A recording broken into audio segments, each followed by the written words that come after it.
Hello students. तो आज हम एक क्वेश्चन देख रहे हैं कि अपने पास ना एन कार्ड्स हैं टोटल, ठीक है। और उन एन कार्ड्स में से हमने कोई भी दो लगातार कार्ड्स निकाले हैं और इस तरीके से निकाले हैं कि जो बाकी बचे हुए कार्ड्स हैं उनका जो सम है वो कितना है 1224। और उनमें से जो स्मॉलर नंबर जो हमने निकाला था उसमें वो के है और अपने को k-20 निकालना है, ठीक है। तो हमने मान लिया कि जो अपने पास कार्ड्स थे वो इस तरीके से थे 1 2 3 4 अप टू n तक, ठीक है।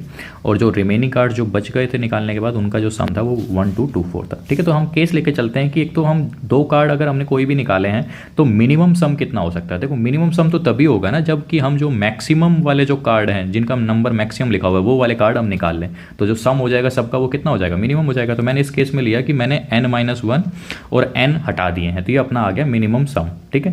तो ये 1 से लेके n-2 तक को हमने जोड़ दिया, ये हो गया सम मिनिमम। और वैसे ही अगर मैक्सिमम सम कितना हो सकता है तो हम क्या करेंगे सर, जो मिनिमम वाले जो नंबर्स होंगे उनको निकाल देंगे तो वो सम जो है मैक्सिमम आ जाएगा। तो देखो इन सब का सम निकाला तो ये आ गया जो कि अपना लेस देन 24 है, और इन सब का जोड़ निकाला तो ये कितना हो गया n+n×n+1/2 -3, क्योंकि मैंने इसको कैसे लिख लिया 1+2 जोड़ भी दिया और घटा भी दिया, ठीक है। तो ये आ गया। अब देखो अपने पास दो इक्वेशन है, एक बार तो मैं इस इक्वेशन को सोल्व कर लूँ, ठीक है। जब से इस इक्वेशन को सोल्व करूंगा तो अपने पास जो रिलेशन है वो ये आ गया।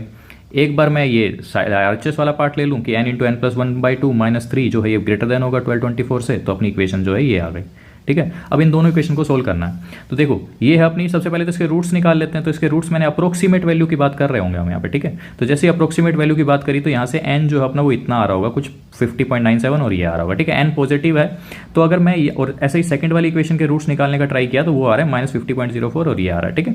अब मैं इस इक्वेशन को ऐसे लिख सकता हूँ, जो ये लेस देन वाला था, लेस देन वाले पार्ट को ऐसे लिख सकता हूँ कि n+47.97 और ये ऐसे ही RHS वाले को ये लिख सकता हूँ। अगर मैं इस लीनियर इनइक्वालिटी को अगर मैं सोल्व करने बैठा तो ये अपना यहाँ से n जो है वो यहाँ से लेके यहाँ तक आएगा, ठीक है। ऐसे ही अगर मैं RHS वाली पार्ट की बात करूँ तो n जो है अपना यहाँ से लेके यहाँ तक आ रहा होगा। अब इन दोनों में अपने को क्या है ना, वो वाली n की वैल्यू चुननी है जो कॉमन है। तो देखो इन दोनों में कॉमन वैल्यू कौन सी आ रही होगी सर, ये तो अगर मैं ध्यान से देखूंगा तो कॉमन वैल्यू आ रही होगी 49.04 से लेके 50.97 तक, जो कि मैंने यहाँ पे लिखी हुई है। और n अपने को पता है कि क्या है, इंटीजर वैल्यू है। इन दोनों वैल्यूज के बीच में इंटीजर वैल्यू कौन सी है, एक ही तो इंटीजर वैल्यू है जो कि क्या है 50। तो इसका मतलब अपने पास टोटल नंबर ऑफ जो कार्ड्स थे वो कितने थे, 50 थे। अपने को दिया हुआ था कि कोई भी दो कंसिक्यूटिव निकालने, मान लिया मैंने कि k और k+1 निकाले जो कंसिक्यूटिव नंबर्स थे कार्ड से, ठीक है। सबसे पहली बात तो टोटल सम कितना था, टोटल कार्ड्स 50 हैं तो 50 तक का जोड़ कितना होगा 50 × 51/2, ठीक है।